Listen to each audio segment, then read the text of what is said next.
Hi friends, బాగున్నారు friends అందరూ. ఈరోజు మనం నువ్వుల లడ్డూల్ని ప్రిపేర్ చేసుకుంటున్నామండి. పాకం పట్టే పని లేకుండా నెల రోజుల పాటు నిల్వ ఉండే నువ్వుల లడ్డూల్ని తయారు చేసుకుంటున్నాము. ఎటువంటి పాకం పట్టవసరం లేదండి. దీనికి చాలా ఈజీగా కూడా ప్రిపేర్ చేసుకోవచ్చు. వీటిని ఎలా తయారు చేసుకోవాలో ఇప్పుడు చూసేద్దాం పదండి. స్టవ్ మీద ఒక ప్యాన్ కానీ కడాయి కానీ పెట్టుకోవాలండి. దీనిలోకి 1 కప్పు నువ్వులు తీసుకున్నాను. నేను తెల్ల నువ్వులు తీసుకున్నానండి. వీటిని శుభ్రం చేసి తీసుకున్నాను అనమాట. అంటే దీంట్లో రాళ్ళు కానీ ఇసుక కానీ ఉంటాయి. కొంచెం మనం వాటిని ఏరుకుని తీసుకోవాలండి, శుభ్రం చేసుకొని తీసుకోవాలి. ఈ నువ్వుల్ని వేయించుకోవాలండి. లో ఫ్లేమ్ మీద కలుపుకుంటూ ఈ నువ్వులు చిటపటలాడేంత వరకు వేయించుకోవాలండి. మనకి ఒక 5-10 నిమిషాల మధ్యలోనే ఈ నువ్వులు వేగిపోతాయి. ఎక్కువ టైం ఏం పట్టదు. మీకు వేయిస్తూ ఉంటే లైట్గా కలర్ చేంజ్ అవుతూ ఉంటాయండి. అప్పుడు మనం వీటిని ఒక ప్లేట్లోకి తీసుకుని పక్కన ఉంచుకోవాలి. నువ్వులు మరీ ఎక్కువ వేగిపోయినా కూడా కొంచెం చేదు వస్తాయన్నమాట. ఇప్పుడు ఇదే ప్యాన్లోకి 1 స్పూన్ నెయ్యి వేసుకోవాలండి. ఇందులోకి మనం ఏ కప్పుతో అయితే నువ్వులు తీసుకున్నామో అదే కప్పుతోటి బెల్లం తురుము తీసుకోవాలి. 1 కప్పు. ఈ బెల్లాన్ని కూడా లో ఫ్లేమ్ మీద కలుపుకుంటూ ఉంటే బెల్లం కరుగుతుందండి. దీంట్లో మనం ఎటువంటి నీళ్లు వేయనవసరం లేదండి. ఈ బెల్లం ఇలా కరుగుతూ ఉంటుంది. ఈ లోపల మనం ఒక ప్లేట్ తీసుకుని దానికి కొంచెం నెయ్యి అప్లై చేసుకుని పక్కన ఉంచుకోవాలి.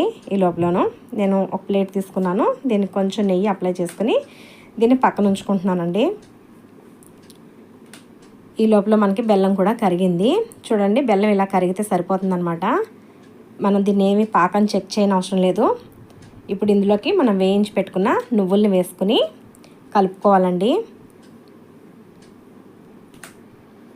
ఎక్కువ టైం పట్టదు మనకి నువ్వుల లడ్డూలు చేసుకోవడానికి. చాలా ఈజీగా ప్రిపేర్ చేసుకోవచ్చు అనమాట. ఇందులోకి కొద్దిగా యాలకుల పొడి కావాలనుకున్న వాళ్ళు వేసుకోవచ్చు, లేకపోతే వేయిపోయినా కూడా పర్వాలేదండి.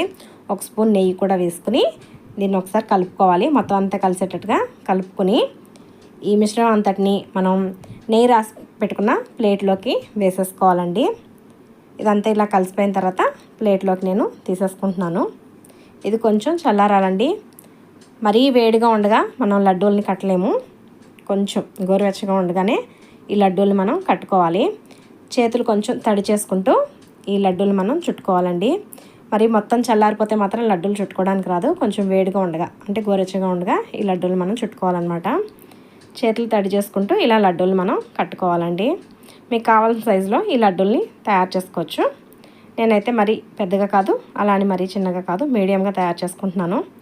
మనం బయట కొంటే ఎలా అయితే ఉంటాయో ఈ నువ్వుల లడ్డూలు అదే టేస్ట్తో చాలా బాగుంటాయండి. నెల రోజుల పాటు కూడా నిల్వ ఉంటాయి. చేసుకోవడం కూడా చాలా తేలికండి. ఒక 5-10 నిమిషాల్లో మనం ఈ లడ్డూల్ని ప్రిపేర్ చేసుకోవచ్చు. నువ్వుల్లో కాల్షియం ఎక్కువగా ఉంటుంది కదండి. పిల్లల నుండి పెద్దల వరకు రోజు ఒక లడ్డూ తింటే ఎముకలు బలంగా ఉంటాయండి. పెద్దలకి మోకాళ్ళ నొప్పులు రాకుండా ఉంటాయి. ఎదిగే పిల్లలకి పెడితే చాలా మంచిదండి. ఐరన్, కాల్షియం బాగా పుష్కలంగా ఉంటాయి నువ్వుల్లో.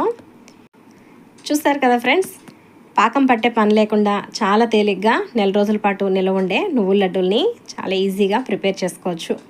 ఈ వీడియో కనుక మీకు నచ్చితే ఒక లైక్ చేసి షేర్ చేయండి. మీరు ఇచ్చే ఒక లైక్ నాకు సపోర్ట్ని అందిస్తుందండి.